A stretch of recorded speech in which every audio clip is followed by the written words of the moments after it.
Hello বন্ধুরা, আমাদের আজকের বিশেষ ভিডিওতে আজ আমরা আলোচনা করব সবচেয়ে কঠিন এবং ব্যয়বহুল সার্জারিগুলো নিয়ে। এই সার্জারিগুলো চিকিৎসা বিজ্ঞানের চরম দক্ষতা এবং উদ্ভাবনের ফলাফল। তাহলে আর দেরি না করে চলুন শুরু করি এবং জানি কিভাবে এই জটিল অপারেশনগুলো সম্পূর্ণ করা হয়।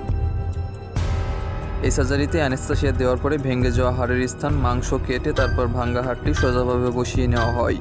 চলার পথে ভেঙে যাওয়া হাড় যেন কোনোভাবেই মুভমেন্ট না করতে পারে, এজন্য উন্নত মানের স্টিল বসিয়ে নেওয়া হয় এবং সেই সাথে 1.6 সেন্টিমিটার স্ক্রু ব্যবহার করা হয়। এবার ঠিক একইভাবে অপর প্রান্তে কেটে নেওয়া হয়, কিন্তু কোনো স্টিল ব্যবহার করা হয় না, শুধুমাত্র 4 সেন্টিমিটার স্ক্রু ব্যবহার করা হয়।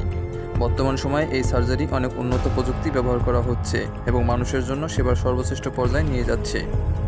এটা নাকের পলিপাস সার্জারি। সাধারণত পলিপাসের কারণে শ্বাস প্রশ্বাস নিতে কষ্ট হয়। তাছাড়া সবচেয়ে বড় যে সমস্যাটা হচ্ছে সেটা হলো ঘুমানোর সময় নাক ডাকা। বর্তমান সময়ে এটা নিখুঁতভাবে সার্জারি করা সম্ভব, কিন্তু এই সার্জারিটা করার জন্য অনেক উন্নতি প্রযুক্তি ব্যবহার করা হয়ে থাকে। নাকের উপরের অংশ কোনো প্রকার কাটাছেঁড়া হয় না, ভিতর পাট খুব দক্ষতার সাথে কেটে নাকের পলিপাস অপারেশন করা হয়, যার ফলে সার্জারি করার পরও বোঝার উপায় থাকে না যে সার্জারি করা হয়েছে। এই সার্জারি মেরুদণ্ডের কোনো সমস্যা চিকিৎসার জন্য করা একটি জটিল প্রক্রিয়া। এটি বিভিন্ন ধরনের হতে পারে, যেমন ডিস্ক হার্নিয়েশন, স্পাইনাল স্টেনোসিস, স্কলিওসিস ইত্যাদি।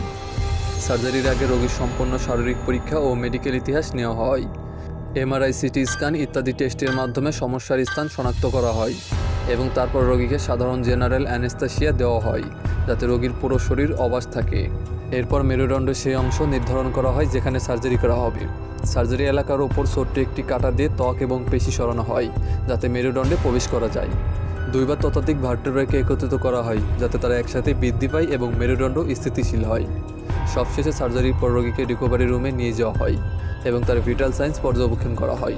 পুনর্বাসনের জন্য ফিজিক্যাল থেরাপি শুরু হয়, যা মেরুদণ্ডের সঠিক কার্যকারিতা ফিরিয়ে আনতে সাহায্য করে। এই ছিল স্পাইনাল সার্জারির ধাপে ধাপে প্রক্রিয়া। এটি একটি জটিল পদ্ধতি, কিন্তু সঠিক প্রস্তুতি ও পরিচর্যা করলে সফল হওয়ার সম্ভাবনা অনেক বেশি।